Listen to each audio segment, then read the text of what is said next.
అయినటువంటి దేవుని కుమారుడైనటువంటి యేసుక్రీస్తు వారి ద్వారా ఆత్మతోనూ సత్యంతోనూ ఆరాధించడానికి సకాలంలో చేరువచ్చిన ప్రియడానికి శుభాలు వందనాలు తెలియజేస్తున్నాను. ప్రియమైనటువంటి దేవుని వల్ల దేవుని యొక్క ఆలోచనలో, దేవుని యొక్క సంకల్పంలో మన జీవితాలు ముడిపడి ఉన్నాయని మనం తెలుసుకున్నట్లయితే దేవుడు మనకు అనుగ్రహించేటటువంటి ప్రతి భౌతిక సంబంధమైనటువంటి దినం మన ఆత్మీయ దినంగా మనం మలుచుకోవడానికి ఎన్నో సంగతులను మనం ఎరుగుతున్నాం, ఆలోచన చేస్తున్నాం, గ్రహిస్తున్నాం. అయితే గ్రహించే ప్రతి సంగతి కూడా ఏదో యాంత్రికమైనటువంటి విధానంలో కాకుండా దేవుని యొక్క ఆలోచన ప్రకారం నడుచుకునేటటువంటి పద్ధతిని మనం కలిగి ఉండాలని, మన కలయికలో ఎప్పుడు కూడా దేవుని యొక్క మాటలను అంశాలుగా మనం ఆలోచన చేస్తూ ఎన్నో సంగతులను మనం పరిశీలన చేస్తూ ఉన్నాం.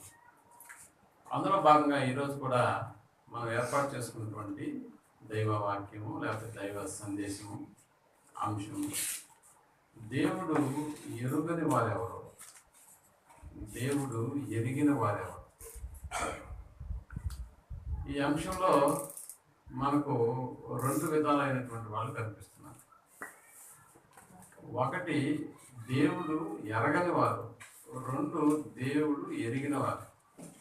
రెండిట్లో మనకి కామన్గా వినిపిస్తున్నటువంటి పదం దేవుడు. దేవుడు అనేటటువంటి పదాన్ని మనం కొంచెంసేపు బయటికి తీసుకొచ్చి ఆలోచన చేస్తే దేవుని యొక్క ఆలోచనలు నిజంగా లోకంలో ఉన్నటువంటి మనం మనోనేత్రాలు కలిగినటువంటి ఆ యొక్క కన్నులతో లోకం వైపు చూస్తే లోకమంతా పాపంతో నిండి ఉన్న సంగతిని మనం గ్రహించగలం. లోకంలో ఉన్న మనం మనోనేత్రాలతో ఈ లోకం వైపు మనం చూస్తున్న ప్రతిసారి లోకమంతా పాపంతో నిండి ఉన్నట్టుగా కనిపిస్తుంది. మనం అప్పుడప్పుడు అంటుంటాం, కామెర్లు వచ్చిన వాడికి లోకమంతా పచ్చగా కనిపిస్తుంది. సో ఇప్పుడు లోకంలో ఉండి దేవుని వైపు చూస్తే దేవుడు వేరు, మనిషి వేరుగా కనపడుతూ ఉంటాడు. అంటే మనుషులందరూ ఒకవైపు, దేవుడు మాత్రమే ఒకవైపు అన్నట్టు. నిజంగా దేవుని యొక్క మనసులో దేవుని వైపు చూస్తున్నటువంటి మనుషులు, ఆ మనుషులలో దేవుని ఎరగనటువంటి వారు, దేవుని ఎరిగినటువంటి వారు ఎవరు అనేటటువంటి విషయాన్ని మనం ఆలోచన చేసినప్పుడు మనకు తెలుసు, తండ్రి అయినటువంటి దేవుడు, మరి ముఖ్యంగా మన ఆత్మలకు కన్న తండ్రి అయినటువంటి దేవుడు లోకంలోకి పంపబడిన ప్రతి మనిషి ఒక్క మనిషి నుండి వచ్చాడన్న సంగతి కూడా మనకు తెలుసు. ఆయన ఒక మనుషుని ద్వారా ఏ పదం వాడుతున్నాడు అక్కడ, ప్రతి జాతి మనుషులను కలగజేసి అనేటటువంటి పదం. ఆ ఒక్క మనుషుడు అంటే ఆదాము అన్న సంగతి తెలుసు. ఇప్పుడు ఆదాము కూడా ఎక్కడి నుంచి వచ్చాడు అని అంటే దేవుళ్ళ నుండి వచ్చాడన్న సంగతి మనకు తెలుసు. మరి దేవుడు సర్వసృష్టికర్త కదా, ఆయనకు అన్నీ తెలుసు కదా, సర్వమును ఎరిగినవాడు కదా, సర్వాంతర్యామి కదా. అంటే దేవుడు అనేటటువంటి ఈ పదాన్ని వెనుకున్నటువంటి గుణాలను మనం ఆలోచన చేసినప్పుడు ఆయన అదృశ్యుడని మాట్లాడుకున్నాం, ఆయన ఆత్మ అని మాట్లాడుకుంటున్నాం, ఆయన సర్వజ్ఞుడని తెలుసుకొని ఉన్నాం, ఆయన సర్వాంతర్యామి అని మాట్లాడుకుంటున్నాం, ఆయన అన్నీ ఎరిగినవాడుగా మనం కొనియాడుతూ ఉన్నాం. మరి ఇన్ని గొప్ప లక్షణాలు ఉన్నటువంటి దేవుడు ఎరగనటువంటి వాళ్ళు ఎవరైనా ఉన్నారా అంటే దేవునికి తెలియదా వాళ్ళ గురించి? అందుకని దేవుని యొక్క ఆలోచనలోకి వెళ్ళి అసలు దేవుని యొక్క గుణాన్ని మనం గ్రహించినప్పుడు దేవుడు తన యొక్క గుణాన్ని గురించి మాట్లాడుతున్నాడు, తనకి ఏం తెలుసు ఏం తెలియదు అన్న సంగతిని గురించి మాట్లాడుతున్నాడు. మనం రొటీన్గా చదువుకునేటటువంటి కొన్ని దేవుని యొక్క వాక్యాలే అయినా సందర్భాన్ని బట్టి మనం ఆలోచన చేద్దాం. ఏప్రిల్కి రాసిన పత్రిక 4వ అధ్యాయం హెబ్రీయులకు రాసిన పత్రిక 4వ అధ్యాయం 13వ వచనాన్ని మనం ఆలోచించగలిగితే, 4వ అధ్యాయం మరియు ఆయన దృష్టికి కనబడని సృష్టం ఏది మరియు ఆయన దృష్టికి కనపడని సృష్టము ఏది లేదు. మనం ఎవరికి రైట్ మనము ఎవరికి లెక్క అప్ప చెప్పవలసి ఉన్నదో ఆ దేవుని కన్నులకు సమస్తమును మరుగలేక తేటగా ఉన్నది అన్న పదం ఇక్కడ రాయిస్తాం. అంటే సమస్తాన్ని చూస్తున్నటువంటి దేవుడు ఎరగనటువంటి మనుషులు ఉన్నారా? సమస్తాన్ని చూస్తున్నాడు. ఆ సమస్తంలో ఆయన రాస్తున్నది ఏంటంటే, ఆయన ఆ దేవుని కన్నులకు సమస్తమును మరుగులేక తేటగా ఉంది అన్న. సమస్తమును మరుగులేక తేటగా ఉంది అంటే ప్రతిదీ కూడా దేవునికి తెలుసా? అవును, ప్రతిదీ దేవునికి తెలుసు. ప్రతివాడు కూడా దేవునికి తెలిసిన వాడే. అందుకని ఇప్పుడు మనం చదువుకున్నటువంటి లేఖన భాగం ఉంది. ఒకసారి మళ్ళీ మనం 1 యోహాను పత్రిక 3వ అధ్యాయం 20వ వచనాన్ని మనం ఆలోచన చేయగలిగితే, దేవుడు మన హృదయం కంటే అధికుడై అని ఉంది. అంటే దేవుని యొక్క గొప్పతనం, దేవుని యొక్క గుణం, దేవుని యొక్క లక్షణాన్ని గురించి ఇక్కడ మాట్లాడుతూ, దేవుడు మన హృదయం కంటే అధికుడై అన్న పదం మనకి, అంటే మన హృదయం కంటే అధికుడై సమస్తమును ఎరిగి ఉన్నాడు. సమస్తమును ఎరిగి ఉన్నాడు అంటే ప్రతి దాని గురించి ఆయనకు తెలుసా? అవును, ప్రతి దాని గురించి ఆయనకు తెలుసు. అందుకని సమస్తమును ఎరిగి ఉన్నాడు కనుక మన హృదయము ఏ ఏ విషయములలో మన యందు దోషారోపణ చేయునో ఆయా విషయములలో ఆయన ఎదుట మన హృదయములను సమ్మతిపరుచుకుందుము. అంటే ఆయన అన్నిటికీ అధికుడై ఉన్నాడు. ముఖ్యంగా మన హృదయం కంటే అధికుడై ఉన్నాడు. ఇంకా చెప్పాలంటే సమస్తమును ఎరిగిన వాడుగా ఉన్నాడు. సమస్తమును ఎరిగి ఉన్నాడు. అంటే సమస్తాన్ని ఎరిగినటువంటి తండ్రి అయినటువంటి దేవునికి, సర్వాంతర్యామైనటువంటి దేవునికి ఇలాంటి పరిస్థితులు, ఆయన యొక్క గుణగుణాలను మనం ఆలోచన చేసినప్పుడు, ఇలాంటి పరిస్థితుల్లో దేవుడు ఎరుగని వారు ఎవరైనా ఉన్నారా? దేవుడు ఎరగనటువంటి వాళ్ళు ఎవరైనా ఉన్నారు? ఇంకా ఒకసారి మనం కీర్తనల గ్రంథంలోకి వెళ్ళి కూడా 33వ అధ్యాయం 13వ వచనాన్ని మనం ఆలోచన చేయగలిగితే, కీర్తనల గ్రంథము 33వ అధ్యాయం, యెహోవా ఆకాశములో నుండి కనిపెట్టుచున్నాడు. ఆయన నరులందరినీ దృష్టించుచున్నాడు. అదిగో ఆయన నరులందరినీ అన్నాడు. చూసారా? నరులందరినీ ఏం చేస్తున్నాడంట? దృష్టించుచున్నాడు. నరులందరినీ దృష్టించుచున్నాడు. తానున్న నివాస స్థలములో నుండి భూలోక నివాసులందరి వైపు ఆయన చూచుచున్నాడు అని పదమా. అంటే ప్రతి ఒక్కరిని ఆయన చూస్తున్నాడా? నువ్వు ఇంట్లో ఉన్నా ఆయన కంటికి కనిపిస్తున్నావు. నువ్వు ఇంకా చెప్పాలని అంటే భూమి కింద బంకర్లు దూకొని ఆడున్నా కూడా ఆయన చూస్తూ ఉంటాడు. ఇంకా చెప్పాలంటే ఈ మధ్య మనం అంతరిక్షంలోకి వెళ్ళినటువంటి సునీత విలియం, అంతరిక్షంలో అంటే దేవుడికి ఇంకా దగ్గరగా ఉన్నా దేవుడు చూస్తూనే ఉంటాడు. అంటే ఎక్కడికి వెళ్ళినా కూడా దేవుని యొక్క కన్నుల నుండి ఎవడు కూడా తప్పించుకుని పోలేడు అన్న సంగతి మనకు తెలుసు. కాబట్టి ఆకాశంలో నుండి దేవుడు ఏం చేస్తున్నాడంటే నరులను పరిశీలన చేస్తున్నాడు. నిజంగా ఇన్ని పరిశీలన చేసినటువంటి దేవుడు తనకున్నటువంటి లక్షణం, తనకున్నటువంటి గుణాన్ని గురించి కూడా మాట్లాడినప్పుడు ఆయనకు మరుగు లేక సమస్తము తేటగా కనపడుతున్నప్పుడు, ఇన్ని పరిశీలన చేసినటువంటి మనకు కూడా దేవుడు ఎరుగనటువంటి వాళ్ళు ఎవరైనా ఉన్నారా ఆయన అంటే, నిజంగా దేవుడు ఎరుగనటువంటి వాళ్ళు ఉన్నారా అంటే అందులో అతిశయోక్తి ఏం లేదు. మనం ఒక పక్కన ఆలోచన చేస్తూ సమస్తాన్ని ఎరిగిన దేవుడు అని అంటున్నాము. ఆయన మన హృదయం కంటే అధికుడని మనం మాట్లాడుకుంటున్నాము. నరులను ఆకాశం నుండి పరిశీలిస్తున్నాము అనేటటువంటి పదాన్ని కూడా మనం మాట్లాడుకుంటున్నాము. ఆయన వీటన్నిటిని దాటి మరి మరొక వర్గం ఉందా అంటే మనుషుల్లోనే. అందుకనే ఇన్ని ఆలోచన చేసినటువంటి దేవుని యొక్క ఆలోచనలను తప్పించుకున్నటువంటి వాళ్ళు ఎవరైనా ఉన్నారా అంటే దేవుడు ఎరగనటువంటి మనుషులు ఉన్నారా? నిజంగా ఆయన ఎరగనటువంటి మనుషులు ఉన్నారని దైవ గ్రంథమే మనకు సెలవిస్తుంది. ఇదేంటిది? అన్నీ ఎరిగినవాడు కదా, అందరి యొక్క హృదయాన్ని ఎరిగినటువంటి వాడు, ఇంకా చెప్పంటే సమస్తమును ఎరిగినటువంటి వాడు. అసలు ఏది ఆయన కన్నులకు ప్రతిది కూడా తేటగా కనిపిస్తుంది అన్న సంగతి మనకు తెలుసు.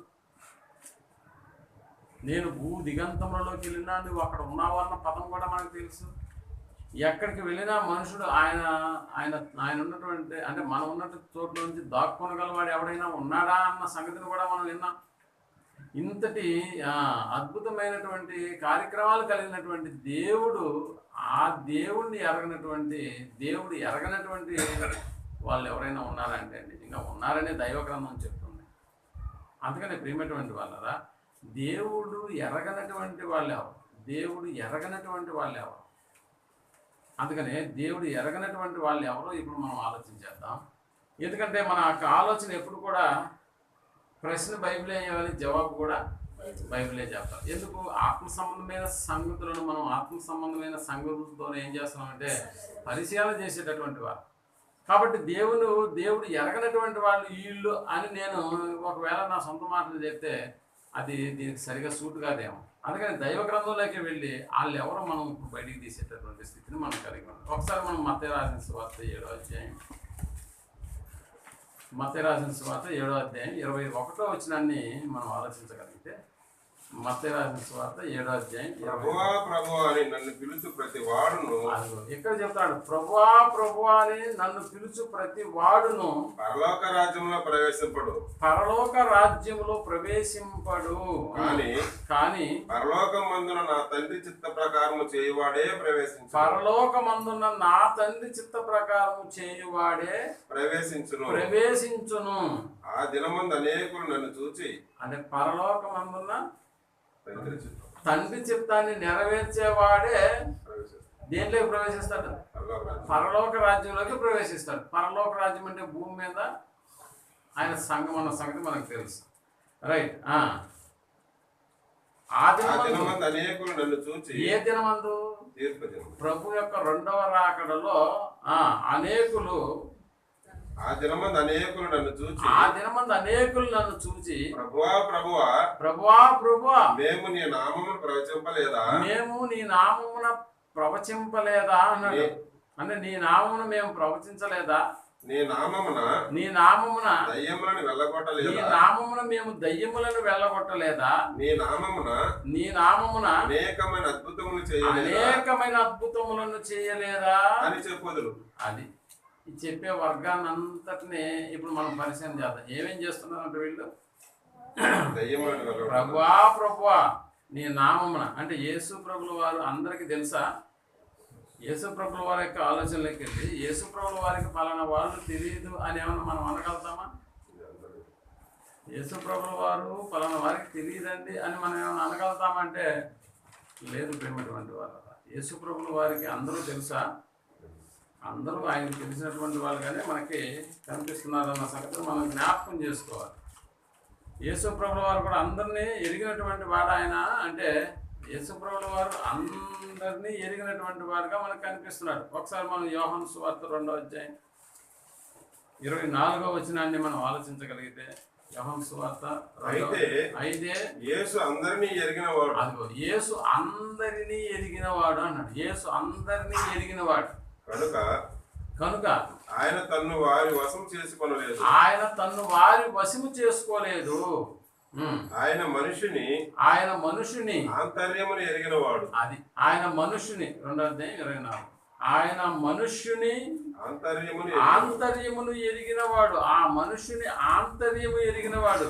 యేసు ప్రభు వారి యొక్క ఆ యొక్క స్థితిని మనం గమనించినప్పుడు, ఇప్పుడు యేసు ప్రభుల వారు కూడా దైవాంశ సంబుద్ధుడు, దైవత్వంలో ఒక భాగం అన్న సంగతి మనకు తెలుసు. ఇప్పుడు ఆయనకు ఉన్నటువంటి లక్షణం కూడా ఏంటి అని అంటే, ఆయన అందరినీ ఎరిగినవాడు అన్న పదం ఉందా? యేసుక్రీస్తుల వారు ఎలాంటి వాడు? అందరినీ ఎరిగినవాడు. అందరి గురించి యేసుప్రభుల వారికి తెలుసు. ఇంకా అంత మాత్రమే కాదు, ఇంకా అందరినీ ఎరిగినవాడు అని చెప్తూ, కనుక ఆయన తను వారి వశము చేసుకోలేదు. ఆయన మనుష్యుని ఆంతర్యమును ఎరిగినవాడు. మనుషుని యొక్క ఆంతర్యము ఎరిగినవాడు కనుక ఎవడును మనుష్యుని గురించి ఆయనకు సాక్ష్యం ఇయ్యనక్కరలేదు. ఏ మనుషుని గురించి అయినా ఈయన ఇలాంటి వాడు ఆయన ఇలాంటి వాడని యేసు ప్రభువుల దగ్గరకు వచ్చి కంప్లైంట్ చేయాల్సిన అవసరం లేదు.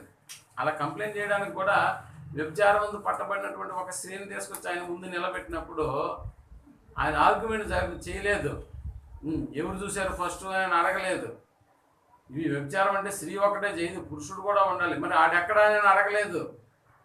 ఎందుకు ఈ ప్రశ్నలన్నీ అక్కడ అక్కడ డిస్కషన్ ఎందుకు జరగలేదంటే అక్కడ రాయి తీసుకొని నిలబడినటువంటి వాడి గురించి కూడా యేసు ప్రభువు వారికి తెలుసు. అందుకని ఏదో రాస్తా ఉండాలి అని అనుకొని ఏంది నేను రాసే రాత ఆపి ముందు మా సంగతి ఏంటో తెలుసు, ఇప్పుడు ఏమి మేము రాళ్ళతో కూడా చంపాలా లేకపోతే వదిలేయాలా, ఏ సంగతి నువ్వు ఇప్పుడు ఈమె గురించి మాతో మాట్లాడతావు అన్నప్పుడు కూడా ఇప్పుడు ఆమె అంతరంగము తెలుసు, ఆమెను కొట్టడానికి రాళ్ళు తీసుకొచ్చి నిలబడిన వాళ్ళ యొక్క అంతర్యం కూడా వీనికి తెలుసు. అయినా కూడా ఏమైనా డిస్కషన్ జరిగిందా? లేదు, ఏం జరగలేదు. అందుకనే ఒకే ఒక మాట చెప్తున్నాడు, మీలో ఎవడు పాపం చేయకుండా ఉన్నాడు మొట్టమొదట ఆడు రాయేసేసి వెళ్ళిపోండి ఆయన. నిజంగా అలాంటి ధైర్యం చేసేటటువంటి ఒకడు ఎవడైనా రాయేస్తే ఇప్పుడు మిగతా రాళ్ళన్నీ ఆడి మీద పడతాయన్న సంగతి తెలుసు. ఎందుకు? ఆడు చేసే పాపాలన్నీ కూడా యేసు ప్రభువు వారికి తెలుసు. అందుకని ఆయన చెప్తున్నటువంటి మాట, యేసు అందరినీ ఎరిగినవాడు కనుక ఆయన తను వారి వశం చేసుకోలేదు, ఆయన మనుషుని ఆంతర్యం ఎరిగినటువంటి వాడు. ఇప్పుడు వీళ్ళు ఏం చెప్తున్నారు? 7:21 వచనంలో ప్రభువా నన్ను పిలుచు ప్రతి వాడు పరలోక రాజ్యంలో ప్రవేశం జరగదు. నిజంగా మనకు తెలుసు పరలోక రాజ్యము భూలోక సంబంధమైనటువంటి ఆయన సంఘం అని మనం అనుకున్నప్పుడు ఈ సంఘానికి సంబంధించినటువంటి కట్టుబాట్లు ఎవరికి తెలియదా? సమాజంగా కూడడం అనేటటువంటి ఆ యొక్క ఆజ్ఞ ఇక్కడ ఖాళీగా ఉన్నటువంటి చైర్స్, ఆ ఖాళీ చేసినటువంటి వాళ్ళ యొక్క మనుషులు ఈరోజు ఎక్కడున్నారో, ఈ టైం ఎక్కడున్నారన్న తెలిసి కూడా వాళ్ళు ఇప్పుడు ఎక్కడున్నారో వాళ్ళ యొక్క సొంత పనుల్లో ఉండి అక్కడ చేరి 2 ముద్దులు ఇట్లా పెట్టుకుంటారు కదా కొంతమంది, అంటే ఇట్లా అనుకొని పెట్టుకుంటారు.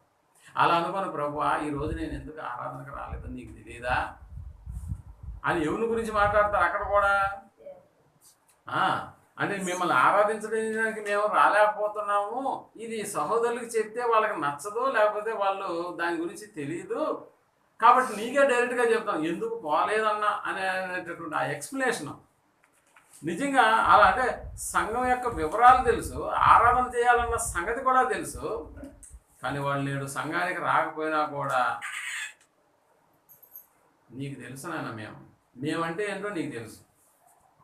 ఇంకా కూడా మనం ఏం చేస్తామంటే మన దగ్గర ఉన్న చిల్లర డబ్బులు దాంట్లో వేసేసి నేను ఈ చిల్లర ఎందుకు వేస్తానో నీకు తెలుసు, ఎందుకంటే నా పొజిషన్ చాలా టైట్గా ఉందన్న సంగతి కూడా నీకు తెలుసు. ఎవరికి తెలుసు?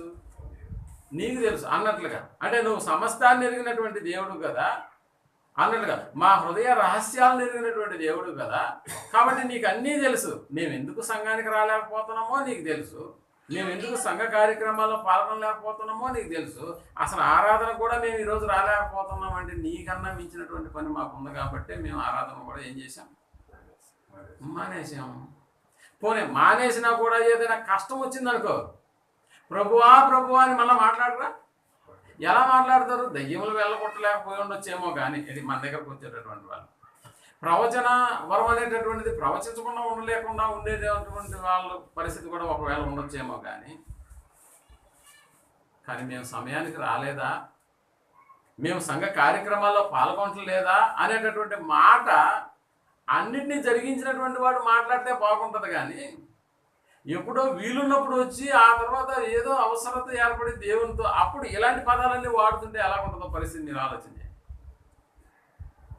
ఐసీలో నిన్న కూడా చెప్పాను, ఐసీలో పేషెంట్ ఇబ్బంది పడుతున్నప్పుడు డాక్టర్ బయటకు వచ్చి ఇతను మీరు చేసే ప్రార్థనల వల్ల కాదు కానీ ఇతనే దేవుణ్ణి వేరుకుంటే ఇతను ఒకవేళ బయటపడొచ్చేమో అనేటటువంటి మాట ఆ ఐసీలో ఉన్నటువంటి వాడు విన్నాడు అనుకో, అప్పుడు ప్రభువా అని ఇంకా ఏడుస్తూ ఉంటాడు. అంతేనా?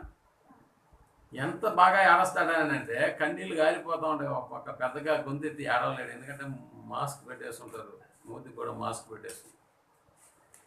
కాబట్టి ఏం చేసావయ్యా నువ్వు అని అంటే ఏం టయానికి రాలేదా, నేను నా దశంభాగము నా జీవితంలో సగభాగం నీకు ఇవ్వలేదా అనేటటువంటి మాటలు. అరే ఇచ్చి మాట్లాడుంటే బాగుంటుంది.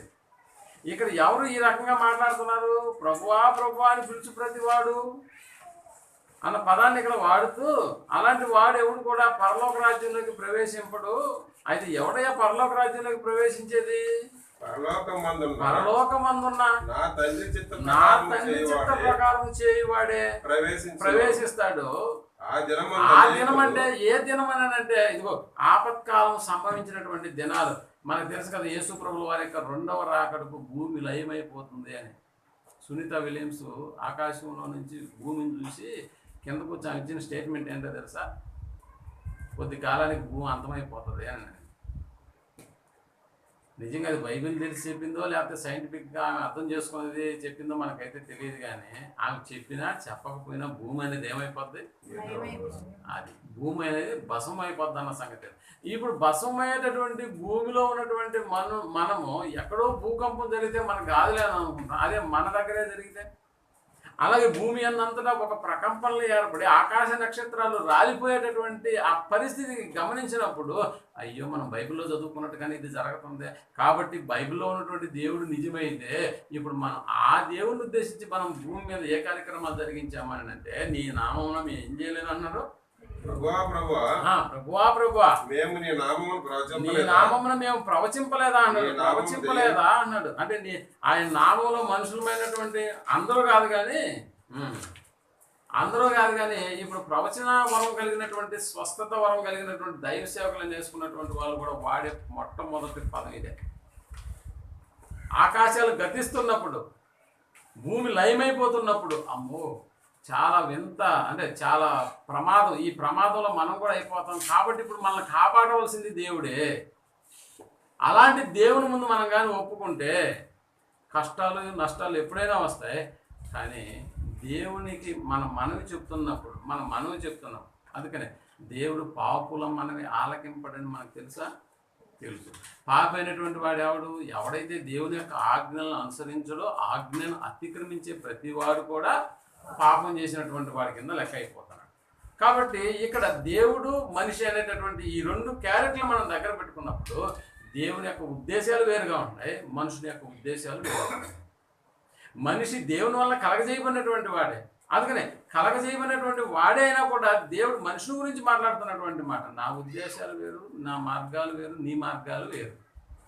నా తలంపులు వేరు, నీ తలంపులు వేరు. నిజంగా నాలో నుంచి నువ్వు బయటకు వచ్చినటువంటి వాడివే నేను చెప్పినా కూడా నా తలంపులు వేరుగా ఉన్నాయిరా, నీ తలంపులు కూడా వేరుగా ఉన్నాయి అంటున్నాడు. అంటే ఉద్దేశాలు ఒకటి కావట్లేదా? ఒకటి కావట్లేదు. ఇద్దరు మనసులు ఏకం కావట్లేదు, అస్సలు ఏకం కావట్లేదు. కాబట్టి ఇప్పుడు ఆపద సమయాల్లో అనేటటువంటి అంటే దేవుని కొరకు ఏం చేశాము అనేటటువంటి స్థితిని గురించి వాళ్ళు మాట్లాడుతూ ఇదిగో నీ నామమున మేము ప్రవచింపలేదా అంటే దేవుని యొక్క ఆ కార్యక్రమం రెండవ రాకడ, యేసుప్రభువు యొక్క రెండవ రాకడలో లయమైపోతున్నటువంటి భూమిని ఉద్దేశించి ఇక మనం కూడా ఇక్కడ ఉండలేము అనేటటువంటి ఆ భయంతో, ఆ తాపత్రయంతో వాళ్ళు దేవుని కొరకు జరిగించినటువంటి వాటన్నిటిని గురించి దేవునితోనే చెప్తున్నట్టుగా మనకు అనిపిస్తుంది. మనకు తెలుసు కదా, కొరింథీయులకు రాసిన మొదటి పత్రిక 13వ అధ్యాయం 8వ వచనాన్ని మనం ఆలోచించగలిగితే, 13వ అధ్యాయము మొదటి కొరింథీయులకు రాసిన పత్రిక, ప్రేమ శాశ్వత కాలముండును ప్రవచనములైనను నిరర్ధకమగును అని ఉందా?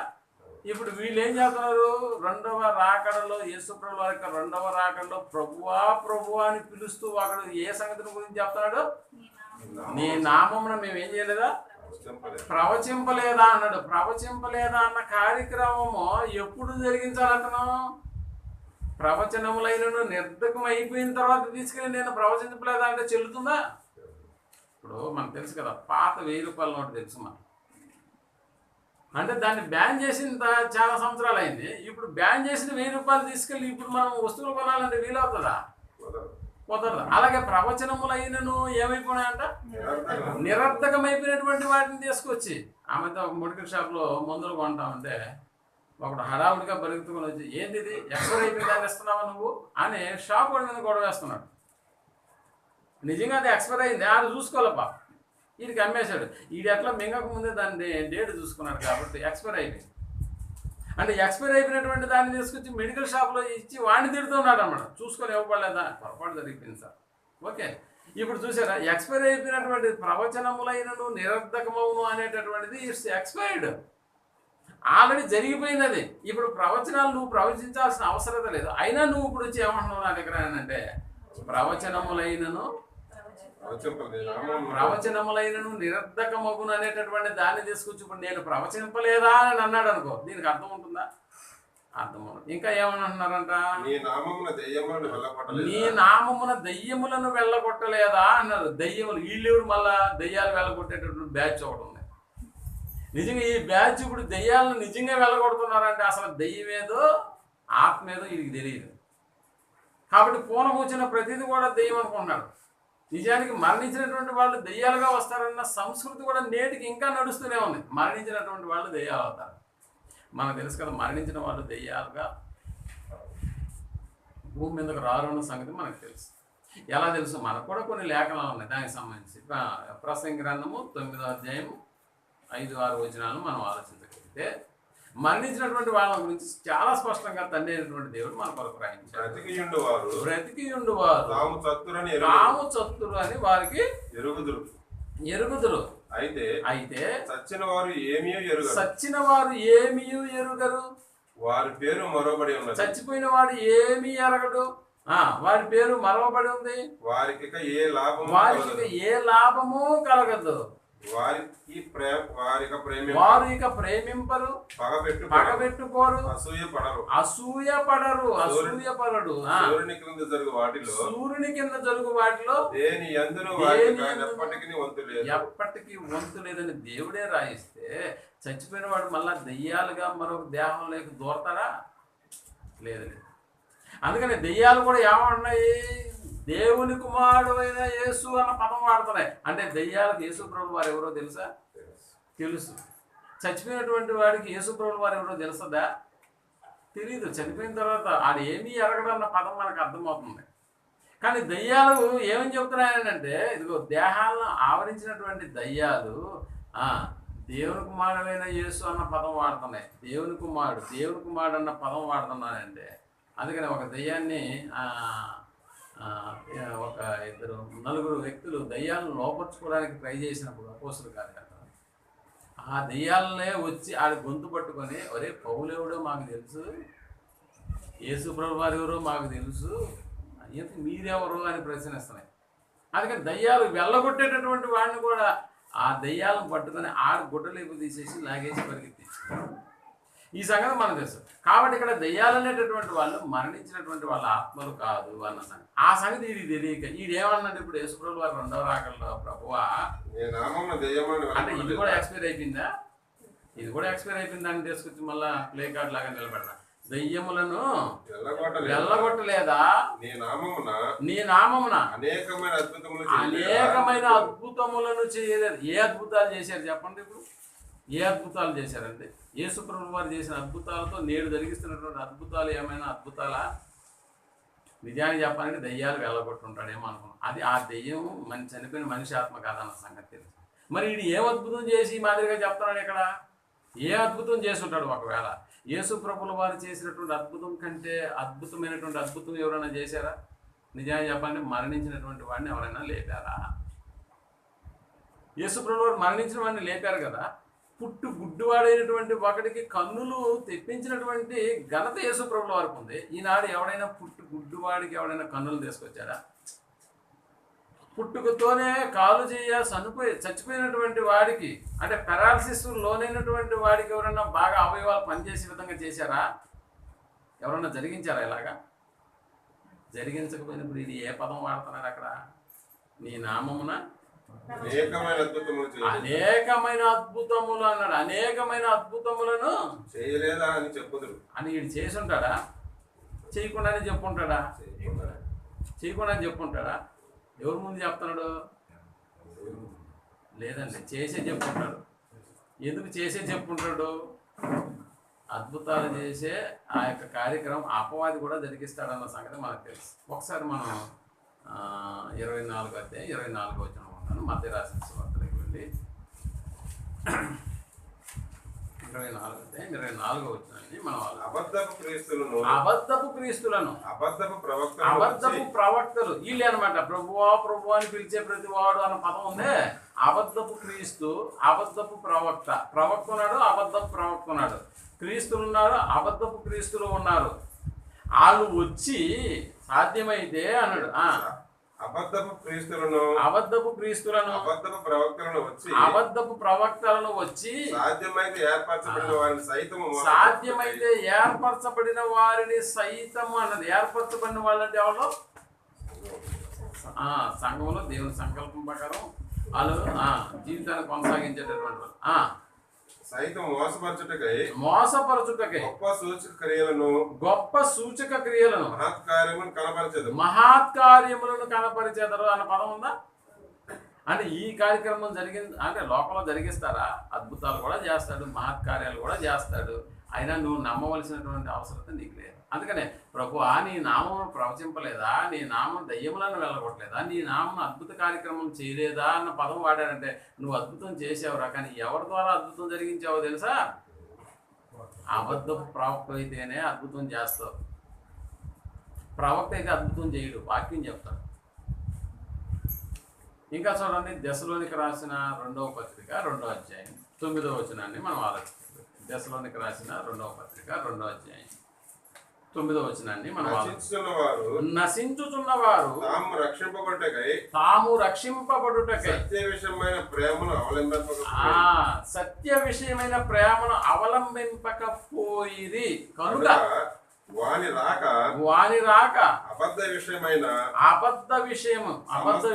నిజ విషయం కాదంట, అబద్ధ విషయమైన సమస్త బలముతోను నానా విధములైన సూచక క్రియలతోను మహత్కార్యములతోను దుర్నీతిని పుట్టించు సమస్త మోసముతోను నశించుచున్న వారిలో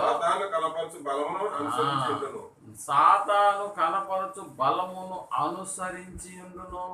ఇందుచేత సత్యమును నమ్మక, అది సత్యమును నమ్మక. సత్యము అంటే ఏంటో మనకు తెలుసు. సత్యం అంటే దేవుని వాక్యము అన్న సంగతి. సత్యమును నమ్మక దుర్నీతి యందు అభిలాష అంటే నీతిని పక్కన పెట్టేశాడు. దుర్నీతి యందు అభిలాష గల వారందరూ శిక్షావిధి పొందుటకై అబద్ధమును నమ్మునట్లు ఏంటంటే అబద్ధమును నమ్మునట్లు మోసము చేయు శక్తిని దేవుడు వారికి పంపుతాడు. మోసం చేసే శక్తిని కూడా దేవుడే పంపుతున్నాడు. కాబట్టి మేము మోసపోయామని అంటావా? అలా అనడానికి ఎంత మాత్రమే. నీకు కావలసిన వాటన్నిటిని దేవుడు సమృద్ధిగా ఇచ్చాడు. అలాంటి వాటిని నువ్వు ఇది మోసం చేస్తున్నాడా లేకపోతే నన్ను సత్య మార్గంలోకి నడిపిస్తున్నాడా అన్న సంగతిని బేరీజు వేసుకుని బతకాల్సిన మనం, దేవుడు ఒకవేళ మోసం చేసేవాడినే మన దగ్గర పంపించాడు అనుకో, దేనికి పంపిస్తాడు? మోసం చేసేవాడిని. నువ్వు వెళ్ళి కావాలంటే వాడిని ఏం కావాలో చెయ్యి. ఆడు నీ చేత మోసపడకుండా ఉన్నదానికి కావలసిన వాటన్నిటిని ఆడి విషయంలో నేను వాడికి నేర్పించేస్తున్నాను. కాబట్టి ఇప్పుడు మోసం చేసే శక్తి కలిగినటువంటి వాడు నీ దగ్గరకు వచ్చినా కూడా, మన దగ్గరకు వచ్చినా కూడా మనం మోసపోయే అవకాశం ఉండకూడదు. ఒకవేళ అలాంటిదే దేవుడు జరిగిస్తున్నాడేమో. కాబట్టి అద్భుతాలు మహత్కారాలు అనేటటువంటివి ప్రవచనములైనను నిరర్ధకములు అనేటటువంటి మాట ఎక్కడైనా కూడా అద్భుతాలు అనేటటువంటివి కూడా ఎప్పుడు నిలిచిపోయాయో మనకు తెలుసు. ఎప్పుడు నిలిచిపోయాయి? పూర్ణము కానిది వచ్చినప్పుడు, పూర్ణమైనది వచ్చినప్పుడు పూర్ణము కానిది అన్న పదం ఉందే.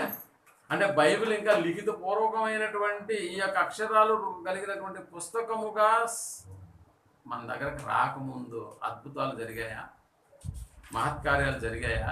జరిగాయి కాబట్టే కదా దేవుని యొక్క వాక్యము స్థిరపరచబడుతూ వచ్చిందన్న సంగతి మనకు తెలుసు.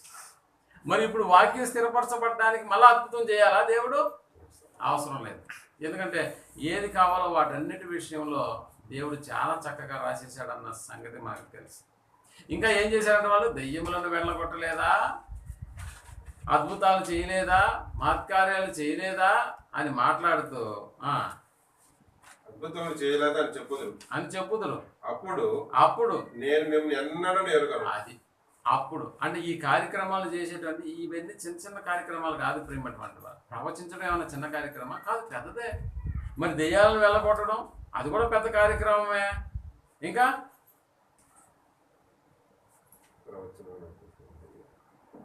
అద్భుతం చేయడం అనేటటువంటి చిన్న కార్యక్రమం, అది కూడా పెద్దదే.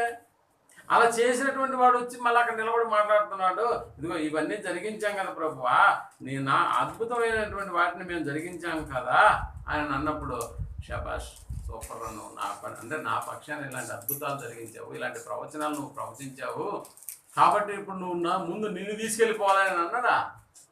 లేదు, ఒకటే ఒక మాట అన్నాడు. అప్పుడు నేను మిమ్మల్ని ఎన్నడూ ఎర్రగను అని చెబుతూ, అక్రమము చేయువారులారా నా యొద్ద నుండి పొండి అని వారితో చెప్పుదును అన్నాడు. అంటే దీన్ని బట్టి మనకు ఏమర్థం అవుతుంది? దేవుడు ఎరగనటువంటి వాళ్ళు ఉన్నారా? ఉన్నారు. ఆ ఎరగనటువంటి వారి లిస్టులో ఇప్పుడు మనం కూడా ఒకవేళ ఉన్నామేమో చూసుకో. ప్రభువా ప్రభువా అని పిలిచే ప్రతి వాడు దేవుడు ఎరిగినటువంటి వాడు కాదు. మరి వాళ్ళు చెప్పుకున్నారు మేము దేవుణ్ణి బాగా ఎరిగి ఉంటాం, మేము దేవుని బాగా ఎరిగినటువంటి వారము, దేవుడు మమ్మల్ని ఎరకపోయినా పర్లేదు, మమ్మల్ని అక్రమం చేసేవాళ్ళలాగా అన్నా కూడా పర్లేదు, నేను మిమ్మల్ని ఎరగను అని చెప్పినా కూడా పర్లేదు, కానీ మేము దేవుని ఎరిగినటువంటి వాళ్ళమా? దేవుని ఎరిగినటువంటి వాళ్ళం మేమైతే దేవుని ఎరిగినటువంటి వాళ్ళం. కాబట్టే పద ఈరోజు ఆదివారం మేము రాము, మా సొంత కార్యక్రమాల్లో ఉంటాం. ఒకవేళ వచ్చిన 11-15కి వచ్చేస్తాం, 3/4 గంటలు వేసి వెళ్ళిపోతాం. ఇదే కదా మా క్రియలు. కాబట్టి ఆయన మమ్మల్ని ఎరిగితే ఎంత, ఎరగకపోతే ఎంత.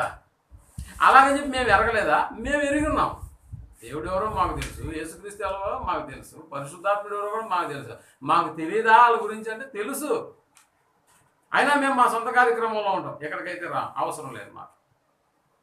కానీ ఏదైనా ఆపద వచ్చినప్పుడు ఆయనే ఆదుకోవాలి. ఎందుకు? మాకు బాగా తెలుసు కదా ఆయన.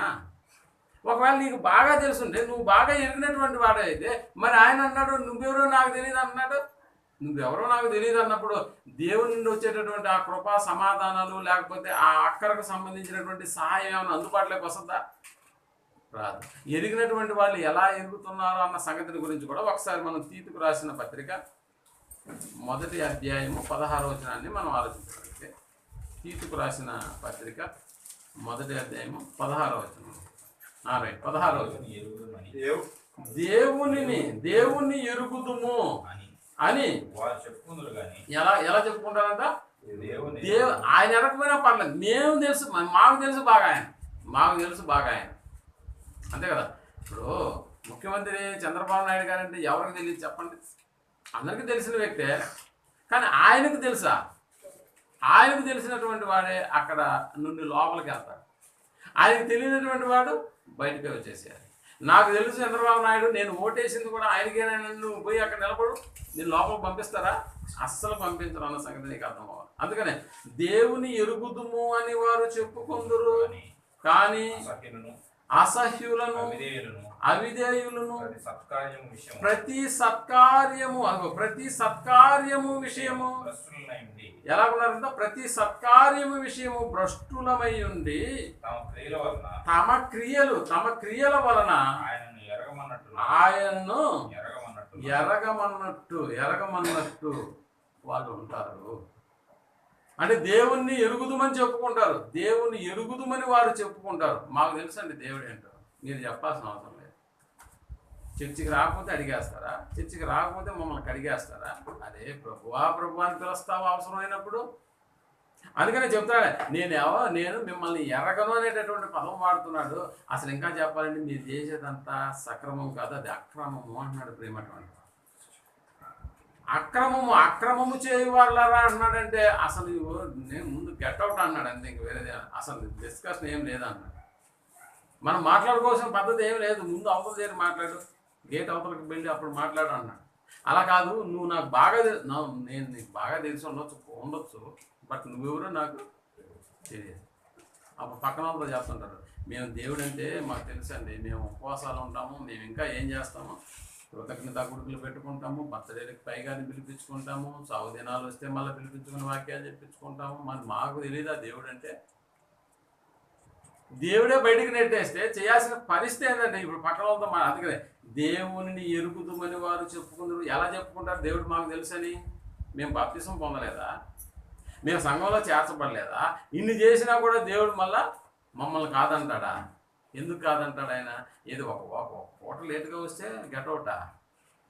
ఒక పూట లేటుగా అవ్వు, సంవత్సరానికి ఒక్కసారి జరిగే ఎంసెట్కి నువ్వు అటెండ్ అవ్వు, నీట్గా అటెండ్ అవ్వు, లేట్గా అటెండ్ అవ్వు. లేట్గా అంటే 15 నిమిషాలు కూడా అవసరం లేదు, ఒక్క సెకండ్, ఒక్క నిమిషం లేటుగా వెళ్ళు. దాని యొక్క పర్యవసానం 1 సంవత్సరం నీ జీవితంలో ఏమైపోతుందో తెలుసా? 1 సంవత్సరం వెళ్ళిపోతుంది ప్రియమైనటువంటి వాళ్ళ. ఎంత లేటుగా వెళ్ళిపోయినామంటే 1 నిమిషం లేట్ అండి, 1 నిమిషం లేటుకే 1 సంవత్సరం వృధా అయిపోతుందా? అవును. కానీ ఇక్కడ ఎంత లేటుగా వచ్చినా నిన్ను ఎవడు అడగడం. లేటుగా ఎందుకు వెళ్తున్నామో నీకు బాగా తెలుసు. ఎందుకు ఆ రోజు నైట్ సినిమాలు చూస్తాను, ఎందుకంటే కొత్త సినిమాలు వేసి కూడా సినిమాలు రాత్రే. పోనీ అలాగని చెప్పి బైబిల్ చదివి రాసుకొని లేటుగా లేచేసి పరిగెత్తేస్తున్నామంటే కాదు. ఇష్టమైన సీరియల్ అన్నీ చూసేసి, వేసిన సినిమా అంతా చూసేసి, ఇంకా వీలుంటే బంధువులతో ముచ్చట్లాడి ఇంకా నిద్రపోదామని అన్నట్టుగా వచ్చి నిద్రపోయి రాత్రి చాలా పొద్దుపోయిన తర్వాత నిద్రపోయి తెల్లారి 9 గల్లా లేచేస్తే టైంకి వచ్చేస్తామా? అయినా కూడా మనకు ఆపద వచ్చినప్పుడు మళ్ళీ ఏమన్నాడు? ప్రభువా అని మాట్లాడుతున్నావు. అందుకని నువ్వెవరో నాకు తెలియదు, గట్ అవుట్ అన్నాడు అంతే. దేవుడు మాకు తెలుసు బాగా. అందుకని దేవుని ఎరుగుదమని వారు చెప్పుకుందరు, కానీ అసహ్యులను, అవిధేయులను, ప్రతి సత్కార్య విషయము భ్రష్టులనై ఉండి తమ క్రియల వలన ఆయన ఎరగమన్నట్టున్నారు. ఇక్కడ క్రియలు అంటే వాళ్ళు జరిగించేటటువంటి కార్యక్రమాలు. ఏమోదినా 9 అయిపోయింది ఇంకా చర్చికి పోలేదా అంటే, పోతాంలే, అంత అర్జెంట్ ఏం కాదు, నేను లేటుగా పోయినా కూడా పాస్టర్ గారు మమ్మల్ని ఏమి అనడు. అలాగని గేట్లు వేసేసి బయట నిలబెడితే మాకు కూడా బుద్ధి వచ్చేది, మేము తొందరగా వెళ్ళిపోయినాం. అలా కాదు, అసలు నేను పట్టించుకో, రాకపోయినా కూడా అసలు అడగదు, తెలుసా మీకు? అందుకని పోతే పోతాం, ఉంటే ఉంటాం. కాబట్టి ఎవరు మమ్మల్ని ఏం ప్రశ్నించరు. ఏ స్కూల్లో అయినా ఇలా జరుగుతుందా? మీ పిల్లలు లేటుగా పంపించుడు, ప్రేయర్ అయ్యేదాకా బయట నిలబెడతారా, ఎండలో నిలబెట్టాలి.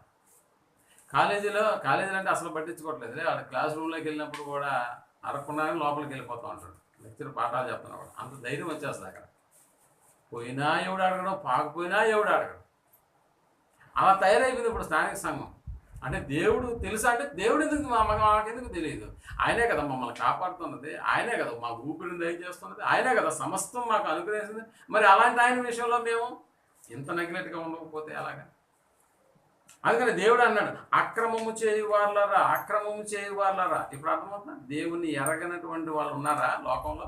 దేవుడు ఎరగనటువంటి వాళ్ళు ఉన్నారా అంటే ఉన్నారు. దేవుడే వాళ్ళని ఎరగడంట. ఈ కార్యక్రమాలు చేస్తున్నటువంటి వాళ్ళు బహుశా నువ్వు ప్రవచించకుండా ఉండకపోవచ్చు, బట్ దేవుని యొక్క కార్యక్రమాల్లో మాత్రం నీ పార్టిసిపేషన్ లేకపోతే నీ పరిస్థితి వేరుగా ఉంటుంది అన్న సంగతి నీకు అర్థం అవ్వాలి. నువ్వు దెయ్యాలను వెళ్ళగొట్టలేకపోయి ఉండొచ్చేమో, కానీ దానికి సంబంధించినటువంటి, దానికి సమానమైనటువంటి మరో కార్యక్రమం నువ్వు దేవుని విషయంలో జరిగించేసే ఉంటావు. బాగా గుర్తుపెట్టుకో. నువ్వు అద్భుతాలు చేసి ఉండకపోయి ఉండొచ్చు, కానీ దానికి సమానమైనటువంటి మరో కార్యక్రమాన్ని, అంటే దేవునికి నచ్చనటువంటి కార్యక్రమాన్ని, ఇంకా చెప్పాలంటే తండ్రి యొక్క చిత్తాన్ని నెరవేర్చకుండా ఉండేటటువంటి ప్రతి కార్యక్రమాన్ని జరిగిస్తున్నటువంటి నువ్వు ఆయనకు అక్రమం చేసే వాళ్ళ లెక్కలో ఉంటావు అన్న సంగతి మర్చిపోకూడదు. అక్రమం చేస్తున్నావని అంటే దేవుడు నిన్ను ఎరగడు. దేవుడు ఎరగనటువంటి వాళ్ళు ఉన్నారా? ఉన్నారు. మరి దేవుడు ఎరిగినటువంటి వాళ్ళు ఎవరైనా ఉన్నారా అంటే, దేవుడు ఎరిగినటువంటి వాళ్ళు ఎవరైనా ఉన్నారా? దేవుడు ఎరిగినటువంటి వాళ్ళు ఎలా ఉన్నారు, వాళ్ళ యొక్క జీవితాలు ఎలా ఉంటాయి? అందుకని మనం చాలా జాగ్రత్తగా మనం ఆలోచన చేయాలి. దేవుడు ఎరగనటువంటి వాళ్ళు, దేవుడు ఎరిగినటువంటి వాళ్ళు, దేవుడు ఎవరిని ఎలా ఎరిగాడో ఒకసారి చూద్దాం. ఆదికాండం 18వ అధ్యాయం 19వ వచనాన్ని మనం ఆలోచించగలిగితే, ఆదికాండం 18వ అధ్యాయం 19వ వచనాన్ని మనం ఎట్లనగా యెహోవా అబ్రహామును గూర్చి చెప్పినది, యెహోవా అబ్రహామును గూర్చి చెప్పినది, యెహోవా అబ్రహామును గూర్చి చెప్పినది, అతనికి కలుగజేయనట్లు తన తర్వాత తన పిల్లలను తన ఇంటి వారును నీతి న్యాయములు జరిగించుచు యెహోవా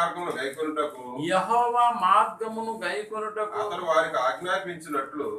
వారికి ఆజ్ఞాపించునట్లు నేను అతనిని ఎరిగి ఉన్నాను. దేవుడు ఎరిగిన మనుషులు ఎవరో, లేకపోతే దేవుడు ఎరిగినటువంటి వాళ్ళు ఎవరు?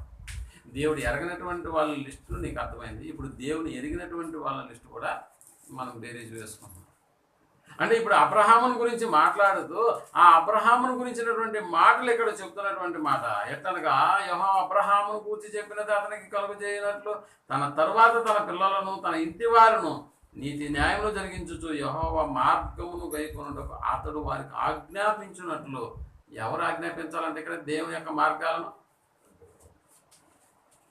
అబ్రహాం ఆజ్ఞాపించాలి, అబ్రహాం చెప్పాలి. అలా చెప్పడానికి ఇప్పుడు అబ్రహామును ఏం చేశాడంట?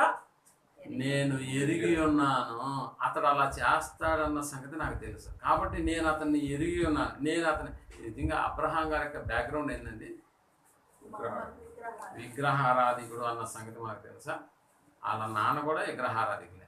నిజంగా చెప్పాలంటే మనుషులు చేసిన బొమ్మలను దేవతలకు అమ్ముకున్నటువంటి జనాంగం, ఆ వృత్తి. ఒకసారి చూడండి, యెహోషువ గ్రంథము 24వ అధ్యాయము 2వ వచనాన్ని మనం ఆలోచించగలిగితే, యెహోషువ గ్రంథము 24వ అధ్యాయము 2వ వచనాన్ని మనం యెహోషువ జనులందరితో ఇలాగన్నాడు, ఇశ్రాయేలుల దేవుడైన యెహోవా చెప్పున్నది ఏమనగా, ఇశ్రాయేలుల దేవుడైన యెహోవా చెప్పున్నది ఏమనగా, ఆది కాలము నుండి మీ పితరులు, ఆది కాలం అంటే ఈ జనాంగం ఏర్పరచబడింది ఎవరి ద్వారా అంటే అబ్రహాం ద్వారా, అంతే కదా. అబ్రహాం కదా మూల పురుషుడు. అబ్రహాం ఇస్సాకును కనడు, ఇస్సాకు యాకోబును అంటే అందుకని ఆది కాలము అన్న పదం వాడుతున్నాడు. మీ పితరులు అనగా అబ్రహామునకును అంటే అనగా అని ఎవరి పదం వాడుతున్నాడు ఇక్కడ? అబ్రహామునకును. ఆది కాలము అన్న పదం వాడాడు, మీ పితరులు అన్న పదం వాడాడు. మీ పితరులు అంటే ఎవరిని తీసుకోవాలి మొట్టమొదటిగా? కాదు ఆదాముని తీసుకోవాలి, ఆదాముని తీసుకోవాలి. కానీ ఇక్కడ ఆదాం పేరు ఉందా? పోనీ ఆదాం తర్వాత వచ్చిన హానోకు ఉన్నాడు, నోవాహు ఉన్నాడు, ఇంకా ఎంతమంది ఉన్నారు? చాలా మంది ఉన్నారు కదా. కానీ వీళ్ళందరినీ మోషే అంటే తర్వాత కాలంలో, అబ్రహాంకు ముందు నేను అడుగుతున్నాను, అబ్రహాంకు ముందు చాలా మంది ఉన్నారు కదా. వాళ్ళందరినీ ఎందుకు లెక్కలోకి తీసుకోవట్లేదు ఇక్కడ? అందుకని అబ్రహామును నేను ఎరిగి ఉన్నాను అన్న పదం ఆది కాలంలో రాసినప్పుడు, ఇప్పుడు అబ్రహామును గురించి ఇక్కడ మళ్ళీ యెహోషువ గ్రంథంలో రాస్తూ ఆది కాలము నుండి మీ పితరులు అనగా అబ్రహామునకును నాహోరునకును తండ్రి అయిన తెరహు కుటుంబకులు, అంటే అబ్రహాం వాళ్ళ డాడీని గురించి మాట్లాడతాను. తెరహు అనేటటువంటి వాళ్ళ తెరహు కుటుంబీకులు నది యూఫ్రటీస్ నివసించి ఇతర దేవతలను పూజించిరి. అయితే నేను నది అద్దరి నుండి మీ పితరుడైన ఆదాం అని చెప్పట్లేదు, అబ్రహాం అనే పదం వాడు. మీ పితరుడైన అబ్రహామును తోడుకొని వచ్చి కనాను దేశం అంతటా సంచరింపజేసి అతనికి విస్తరింపజేసి అతనికి ఇస్సాకును ఇచ్చి తిని, ఇస్సాకును ఏశావును ఇచ్చి తిని. అంటే చూసారా, దేవుడు ఎరిగినటువంటి వాడుగా అబ్రహాం మనకు కనిపిస్తున్నాడు. అబ్రహాం బ్యాక్గ్రౌండ్ ఏంటంటే అన్ని దేవతలను పూజించేటటువంటి ఒక వంశావళి కలిగినటువంటి. అయినా కూడా నేను అక్కడి నుంచి అబ్రహాము నేను ఎరిగి ఉన్నాను. అతడు ఏం చేయాలంట? తన కుటుంబీకులందరినీ నా మాటలను ఆజ్ఞాపింప చేసేవాడు ఇతడేనని నేనేం చేశాను? అతనిని ఎరిగి ఉన్నాను. కాబట్టి అబ్రహాం, నేడు నేను చూపించు దేశంలోనికి నువ్వు ప్రయాణం అంటే అసలు ఈయన ఎవరో తెలియదు. అప్పటి వరకు ఆ బొమ్మను మోసుకుంటూ అమ్ముతున్నటువంటి జనాంగంలో నుంచి ఏదో ఒక బొమ్మ దేవుడు మాట్లాడుతుంటాడన్న అవగాహన ఉండాలా? నిజమైన దేవుని గురించి అవగాహన లేనటువంటి దినాల్లో వీళ్ళు ఇతర దేవతలను కొలుస్తున్నటువంటి వాళ్ళలో ఆ ఇతర దేవతలైనటువంటి వాళ్ళు ఎవరో మాట్లాడుంటారన్న సంగతిని ఇతను అర్థం చేసుకోవాలి కదా. అంటే మేము సేవిస్తున్నాము, మేము పూజిస్తున్నాము, మేము ఇతర దేవతల యందు భక్తిని కలిగి ఉన్నామనేటటువంటి ఆలోచన అబ్రహాం కుటుంబీకులకు ఉన్నప్పుడు ఇప్పుడు ఎవరు మాట్లాడారన్న సంగతిని ఎలా బెరీజ్ వేసుకుంటాడు ఇతను? ఆ దేవతలో ఒక దేవత మాట్లాడుంటుందనే కదా అనుకోవాలా? అలా కాదు ప్రియమైనటువంటి. నేడు నేను నీకు చూపించే దేశానికి నువ్వు ఏమైపోవాలి అంటే దేవుడు చెప్పినటువంటి మాటకు ఇదేదో స్పెషల్ వాయిస్ లాగా ఉంది. ఎప్పటి వరకు నేను సేవిస్తున్నటువంటి లేకపోతే నేను అమ్ముతున్నటువంటి ఏ దేవతలు కూడా ఇలాంటి వైఖరిని కలిగినటువంటి వారు లేరని ఒక ప్రత్యేకమైనటువంటి బాణిలో దాన్ని ఆయన విని ఆలోచన చేశాడు. నిజంగా చెప్పేటటువంటి ఈ మాటల ప్రకారమే నేను కానీ అనుసరిస్తే నా భవిష్యత్తు బాగుంటుంది అనేటటువంటి ఆలోచన. అందుకనే అబ్రహామును ఎరిగినవాడు అన్నటువంటి పదం వాడతాడు. అందుకనే అబ్రహాం కలిగినటువంటి విశ్వాసాన్ని గురించి ఆయన మాట్లాడుతూ కూడా మనకు పదం రాస్తున్నాడు. హెబ్రీయులకు రాసిన పత్రిక 11వ అధ్యాయం 8వ వచనాన్ని కూడా మనం ఆలోచన చేసినప్పుడు అబ్రహాం గురించి ఆయన యొక్క విశ్వాసాన్ని గురించి అబ్రహాము పిలువబడినప్పుడు అబ్రహాము పిలువబడినప్పుడు విశ్వాసమును బట్టి ఆ పిలుపునకు లోబడి తాను స్వాస్థ్యముగా పొందనయున్న ప్రదేశమునకు బయలు వెళ్ళాడంట. మరియు పిలువబడినప్పుడు విశ్వాసమును బట్టి అన్న పదం రాశాడే. విశ్వాసమును బట్టి ఎక్కడికి వెళ్ళాలో తెలియదు, ఎప్పుడు వెళ్ళాలో తెలియదు. అయినా కూడా వాటన్నిటినీ విశ్వాసాన్ని బట్టి అబ్రహాం పిలువబడినప్పుడు ఎక్కడికి ప్రభువా, ఎందుకు ప్రభువా, ఇక్కడ బాగుంది కదా నాకు అని నేను అడిగాడంటే లేదు. అందుకని అబ్రహాం విశ్వాసులకు తండ్రి అయినాడు, ప్రేమటువంటి వాడు. అలా తండ్రి అవుతాడని ముందుగానే తండ్రి అయినటువంటి దేవుడు నేను అతన్ని ఎరిగి ఉన్నాను. అందుకని దేవుడు ఎరిగిన వాళ్ళు ఎవరైనా ఉన్నారా? దేవుడు ఎరగనటువంటి వాళ్ళు ఎవరో మనకు అర్థమైంది. ఇప్పుడు దేవుడు ఎరిగిన వాళ్ళ ఇంట్లో మనకి కనిపిస్తున్నటువంటిది అబ్రహాం. ఒకసారి ఆ తర్వాత మళ్ళీ ఎవరు ఎరిగినాడు దేవుడు అని ఒకసారి మనం ఆలోచన చేయగలిగితే నిర్గమాకాండము 33వ అధ్యాయము 17వ వచనాన్ని మనం ఆలోచించగలిగితే నిర్గమాకాండము 33వ అధ్యాయం 17వ వచనాన్ని మనం ఆలోచించగలిగితే కాగా యెహోవా నీవు చెప్పిన మాట చొప్పున చేసేదను నీ మీద నాకు కటాక్షము కలిగినది. బాగా అంటే ఈ వర్డ్స్ ఎవరు ఏంది, అది దేవుడు మాట్లాడుతున్నాడు.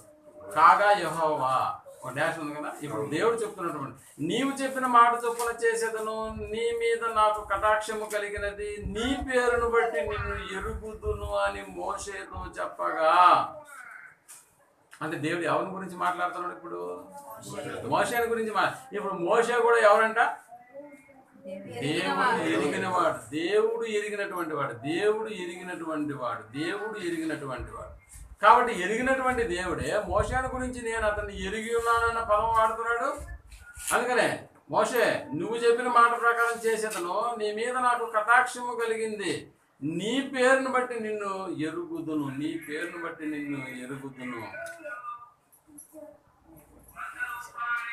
అంటే మోషేను కూడా ఎరిగినటువంటి వాడు కాబట్టే మోషేను గురించి సాక్ష్యం ఇచ్చినాడు దేవుడు.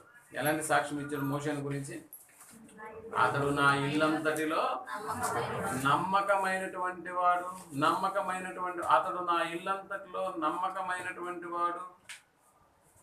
ఇంకా చెప్పాలంటే ఆయన గుణగణాలు తెలుసు కదా.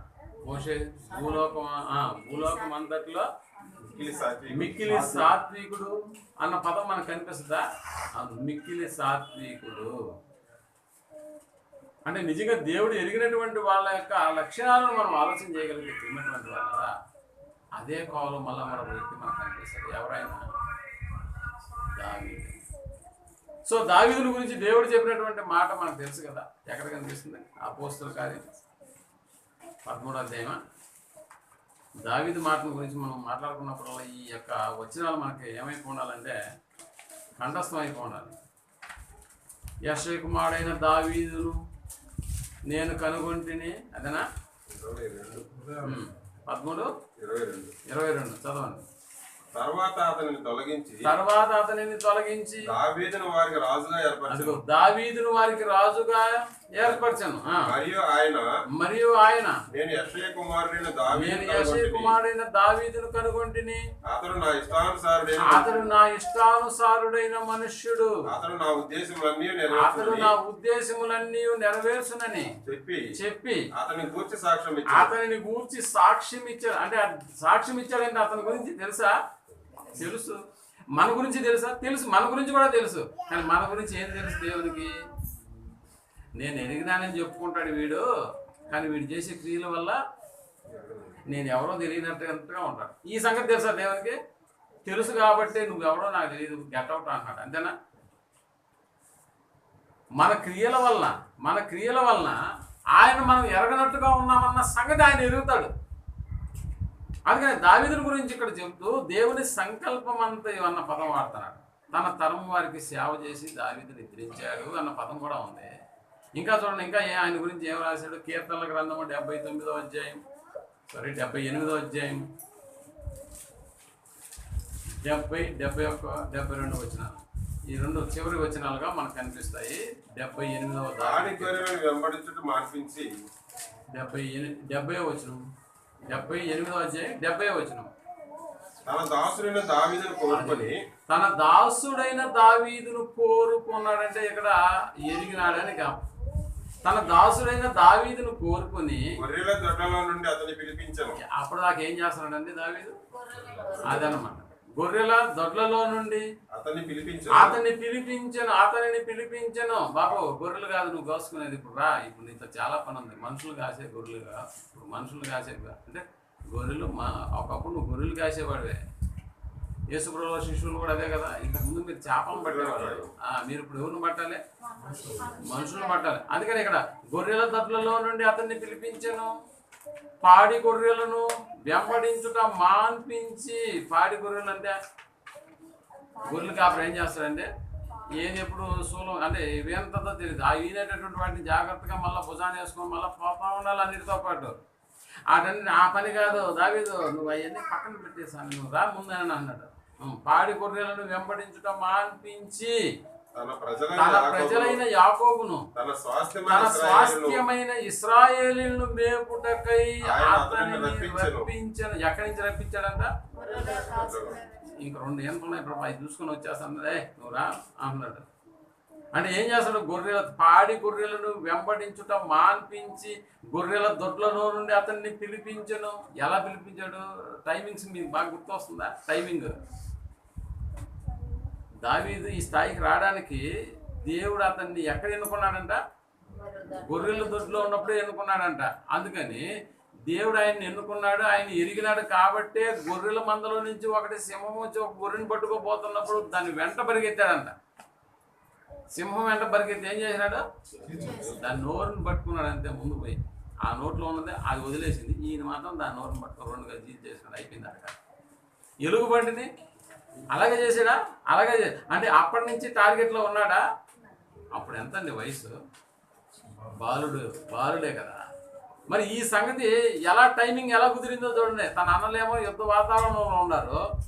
ఒరే మీ అన్నల క్షేమ సమాచారాన్ని కనుక్కోరారని లాస్ట్లో ఉన్నటువంటి గొర్రెలు కాసేవాడిని రప్పించాడు వాళ్ళ నాన్న. అంతే కదా యెషయా. దావీదు నువ్వు రా, చాలా పొలం నీత అంటే. ఏంది నాన్న అంటే, అన్నోళ్ళు అక్కడ ఉన్నారు, నీ గొర్రెలు పక్కన పెట్టేసి ఇది ఏ రోడ్డు పన్నోడికి అప్పు చెప్తాను, నువ్వు పోయేసి అన్నోళ్ళ దగ్గర సమాచారం కనుక్కొని రా అన్నప్పుడు చూసా. అదే అన్నమాట ఇక్కడ చెప్తాను. గొర్రెల తోటలలో నుండి అతన్ని పిలిపించాను. పిలిచింది ఎవరు? యెషయా. ఒరే అవన్నీ పాడి గొర్రెలు అవన్నీ వెంబడించడం మానేసి నువ్వు రా తొందరగా అని చెప్పి తీసుకెళ్ళి అన్నోళ్ళ దగ్గరకు పంపించాడు. తీరా అన్నోళ్ళ దగ్గరికి వెళ్ళేటప్పటికే ఆ టైమింగ్ చూడండి అతను. ఆ టైంలోనే ఈయన రావాలి అక్కడికి. ఏ టైంలో?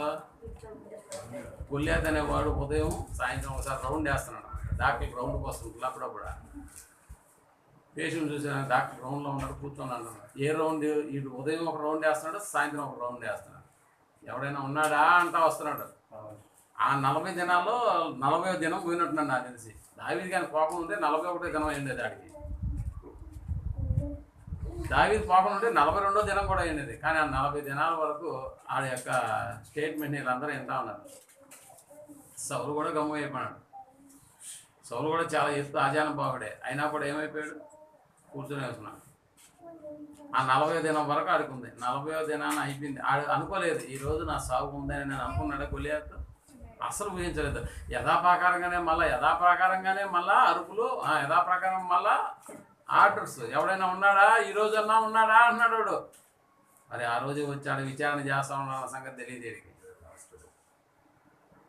అందుకని ఇక్కడ చెప్తున్నాడు దావీదుని గురించి చెప్తున్నాడు. తన ప్రజలైన యాకోబును, తన స్వాస్థ్యమైన ఇశ్రాయేలును మేపుటకై ఆయన అతనిని రప్పించెను. అతడు యథార్థ హృదయుడై వారిని పాలించెను. కార్యముల యందు నేర్పరి అయి వారిని నడిపించెను. కార్యముల యందు, ఏ కార్యములు? దేవుని వైపు నడిపించాల్సినటువంటి ప్రతి కార్యక్రమంలో కూడా నేర్పరి ఏం చేశాడంట? నడిపించాడు ప్రేమటువంటి వాళ్ళు నడిపించాడు.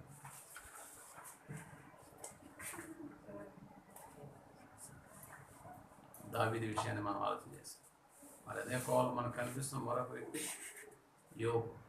యోబు గురించి తెలుసు కదా, మొదటి అధ్యాయం 8వ వచనాలు దేవుడు మాట్లాడినటువంటి మాటలు మనకు చాలా స్పష్టంగా క్లియర్గా మనకి దేవుడు రాయింది. అందుకు యెహోవా అంటే మన దేవుని మాటలు. అందుకు యెహోవా నీవు నా సేవకుడైన యోబు సంగతి ఆలోచించితివా? అతడు యథార్థవంతుడును న్యాయవంతుడునై దేవుని యందు భయభక్తులు చెడుతనమును విసర్జించినటువంటి వాడు భూమి మీద అతని వంటి వాడు ఎవడో లేడు. ఈ మాటలు చెప్తున్న దేవుడే. ఎవరి గురించి చెప్తున్నాడు? ఇప్పుడు చెప్పండి, దేవుడే ఇంతమంది మనుషుల గురించి నేను ఎరిగిన వారు అనేటటువంటి పదంతో దేవుడే అలాంటి వారిని గురించి చాలా సాక్ష్యాలు ఇస్తున్నప్పుడు ఇప్పుడు మన గురించి కూడా గొప్ప సాక్ష్యం ఇచ్చేటటువంటి వాడు ఒకడు ఉన్నాడు. ఎవడో తెలుసా? అపవాది. లేటుగా వచ్చే వాళ్ళందరూ నాడే కూర్చోన్నాడు. ఈడురా నా బిడ్డ అంటే నా ఉద్దేశాలు నెరవేర్చేవాడు ముందు వెళ్ళి కూర్చోన్నాడు. ఆడు కాదు, నా ఉద్దేశాలు నెరవేర్చే వాళ్ళు ఎవరో తెలుసా అన్నట్టుగా అక్కడ కూర్చొని మాట్లాడుతూ ఉంటాడు. నేనైనా అన్ని పనులు చూసుకొచ్చావా అంటుంటాడు. అక్కడ చేరి ఉన్నవే తొందరగా వెళ్ళిపోవాలి, లోపల కంటే పనులు వచ్చేస్తా అంటాడు. ఏ కార్యక్రమం అయినా జరిగింది దానికి ఎగ్గొట్టే వాళ్ళంతా ఎవరంటే అదిగో అపవాది. ఈడు నా బిడ్డ అంటే అలాంటి వాడికి ఆపద వస్తే ప్రభువా ప్రభు అంటాడు. కానీ నేను కదా వాడికి నా పేరు మాత్రం ఎత్తడాడు. నేను సహాయం చేయాలన్నా వాడు నా పేరు ఎత్తడు. ఎందుకు? మళ్ళీ దేవుని వైపే చూస్తూ ఉంటాడు. ఎందుకు? తమ కార్యక్రమాల వల్ల ఆయన ఎరగనట్టు ఉన్నాడు అన్న పదం వీడికి తెలియట్లా. అలా చేసింది కూడా ఎవరు? నేను అన్న సంగతి అది గుర్తించట్లా. అలాగే మన గురించి సాక్షి, మన గురించి బాగా రొమ్ము విరుచుకొని చెప్పేటటువంటి వాడు ఎవడైనా ఉన్నాడని అంటే ఆడు అపవాది అన్న సంగతి మనం జ్ఞాపకం చేసుకోవాలి. కాబట్టి దేవుడు ఎరిగినటువంటి వాళ్ళు ఉన్నారు, దేవుడు ఎరగనటువంటి వాళ్ళు కూడా లోకంలో ఉన్నారు. ఎరగనటువంటి వాళ్ళకు ఏ ఫలితం వస్తుందో మనకు తెలుసు. ఏ ఫలితం వస్తుందో ఎరగనటువంటి వాళ్ళకు నిజంగా ఈనాడు మనం కూడా దేవుని ఎరిగినటువంటి వాళ్ళంగా ఉన్నామా? దేవుని ఎరగనటువంటి వాళ్ళంగా ఉన్నామా? ఒకవేళ దేవుణ్ణి ఎరిగినాము అని ఒకవేళ మనం అనుకుంటే ఒకసారి మనం మొదటి యోహాను రాసిన పత్రిక 4వ అధ్యాయం, మొదటి యోహాను రాసిన పత్రిక 4వ అధ్యాయం 6వ వచనాన్ని మనం ఆలోచించాలి. మొదటి యోహాను మనము దేవుని సంబంధులము. దేవుని ఎరిగినవాడు దేవుని బాగా చూడండి, దేవుణ్ణి ఎరిగినవాడు మన మాట వినును. దేవుని సంబంధి కానివాడు మన మాట వినడు. ఇందువలన మనము సత్య స్వరూపమైన ఆత్మ ఏదో భ్రమపరచు ఆత్మ ఏదో తెలుసుకొనుచున్నామని చెప్తాం. అంటే ఇక్కడ ఆయన చెప్తున్నాడు మనము దేవుని సంబంధం అంటే దేవుని మనం బాగా ఎరిగినటువంటి వాళ్ళము, దేవుడు కూడా మనం బాగా ఎరిగినటువంటి వాడే. దీనిని ఎరిగిన వాడు మన మాట వినును, దేవుని సంబంధి కానివాడు మన మాట వినడు. అంటే దేవుడు ఎరిగినటువంటి వాళ్ళగా మనం లిస్టులో ఉన్నాము కాబట్టి మనం దేవుని సంబంధాలను మాట్లాడుతున్నాడు. ఇప్పుడు దేవుని యొక్క కార్యక్రమాలు జరిగించేటటువంటి ప్రతి చోట మన ప్రజెన్స్ లేదనుకోండి, ఏమైపోతాం అని అంటే మనము దేవుని ఎరిగిన వాడు మన మాట వినును, దేవుని సంబంధి కానివాడు మన మాట వినడు. రేపు తరగతి ఉంది, లేకపోతే రేపు పలానా ఆరాధన కార్యక్రమం, రేపు ఇంకొక తరగతి ఉంది అన్నప్పుడు దాన్ని డిలీట్ చేసేవాడు మనవాడు కాదు.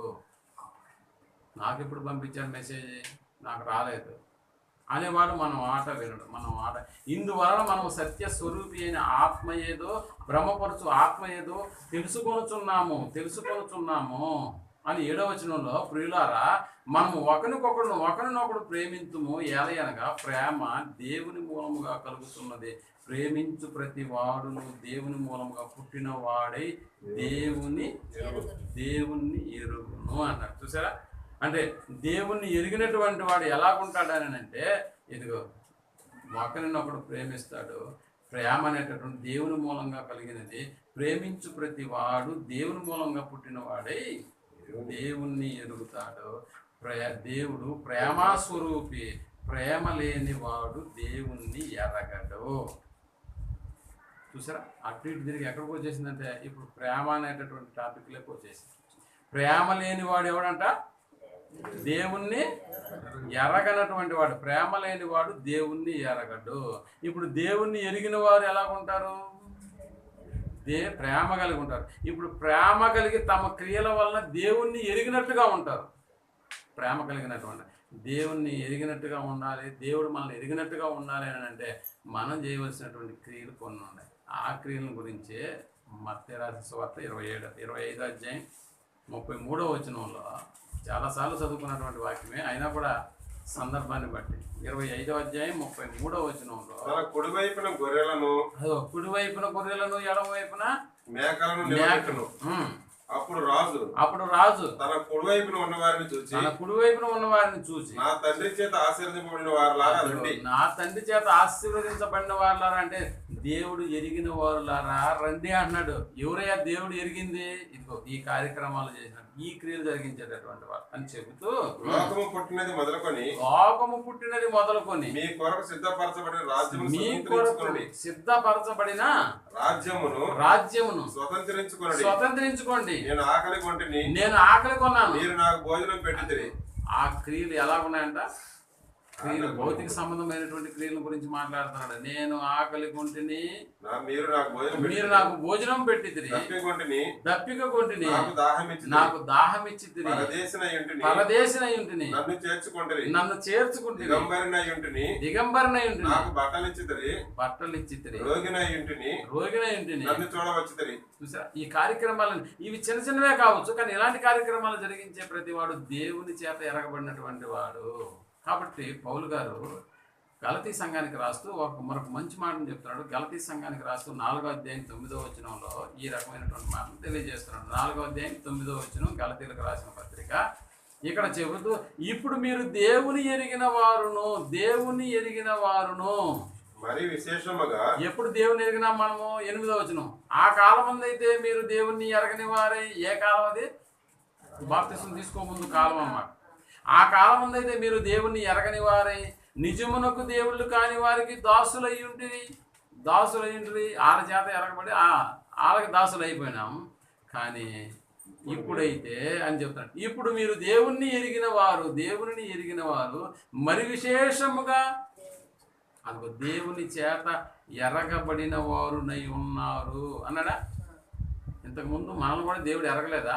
ఎరగలేదు. ఇప్పుడు ఎరిగిన వారునై ఉన్నారు కనుక బలహీనమైనవి నిష్ప్రయోజనమైనవి నైన మూలపాఠముల తట్టుకు మరలా తిరగనేలా, మునుపటి వలె మరలా వాటికి దాసులై ఉండగోరనేలా. ఏంటి మళ్ళా మూలపాఠాలు ఏంటి? అందుకని చెప్తున్నాడు. మళ్ళీ తర్వాత వచ్చిన 10వ వచనం, మీరు దినములను మాసములను ఉత్సవ కాలములను సంవత్సరంలో ఆచరించుతున్నారు.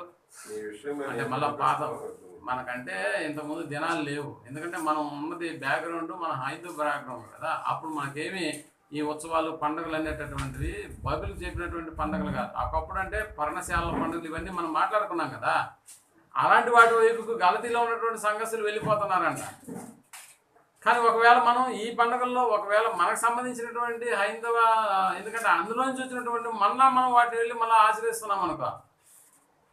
అందుకని ఇప్పుడు నీ స్థితి అది కాదు. నువ్వు ఒకప్పుడు దేవుని ఎరగనటువంటి వాడివే, నిజానికి దేవుని కాలినటువంటి వాళ్ళకి నువ్వు దాసులు పోయి ఉన్నావు. కానీ ఇప్పుడు దేవుని ఎరిగిన వాడువు కదా. కాబట్టి నీ క్రియల వల్ల ఆయన ఎరగనట్టుగా ఎందుకుంటావు?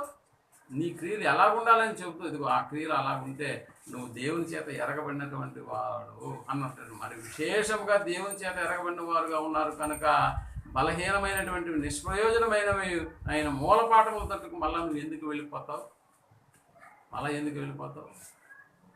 అలా వద్దు. ఇప్పుడు మనం దేవుని ఎరిగినటువంటి వారమే అయితే ప్రేమ కలిగి నడుచుకునేటటువంటి పరిస్థితి. ప్రేమ కలిగి ఏ కార్యక్రమమైనా చెయ్యి, నీకు నష్టం ఏమి జరగదు అన్న సంగతి గురించి దేవుడు మాట్లాడు. ఆ ప్రేమ ఎలా చూపించాలో ఒకరి మీద అని అంటే మొదటి గురించి 13వ అధ్యాయం చదువుకోండి. ఎలా చూపించాలో మీకు అర్థమైపోతుంది.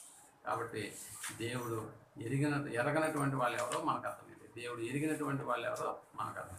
ఏ కోణంలో అంటే ఎరిగినా ఎరగనటువంటి ఏ దిశలో మనం ఉన్నామో ఒక్కసారి మనం లెక్కలు వేసుకొని ముందుకు సాగిపోవాలని కోరుకుంటూ ఈ మాటలు ముగిస్తున్నాం. ప్రార్థన చేసుకున్నాం. దయగలిగిన మా కన్న తండ్రి, మరొకసారి మీ వాక్యపు జల్లుల చేత మమ్మల్ని హెచ్చరిక చేసినటువంటి మీ విధానాన్ని బట్టి మీ కృతజ్ఞతలు చెల్లిస్తున్నాను. వాక్యం అనే అర్థం ముందు మమ్మల్ని మేము చూసుకుని ఎక్కడ లోట్లు ఉన్నాయో, ఎక్కడ మేము సరిదిద్దుకోవాల్సినటువంటి ఉన్నాయో వాటన్నిటి ప్రకారం మేము జరిగించలాగా అనాది ఉన్నతమైనటువంటి మీ ప్రేమను పొందినటువంటి వారిని, అదే ప్రేమను అనేకుల పట్ల చూపించేటటువంటి భాగ్యాన్ని మాకు దయచేయమని కోరుకున్నాం. అలాగే మీరు ఎరిగినటువంటి వాళ్ళు ఎవరో నేను చూశాను, మీరు ఎరగనటువంటి వాళ్ళు ఎవరో కూడా చూశాను.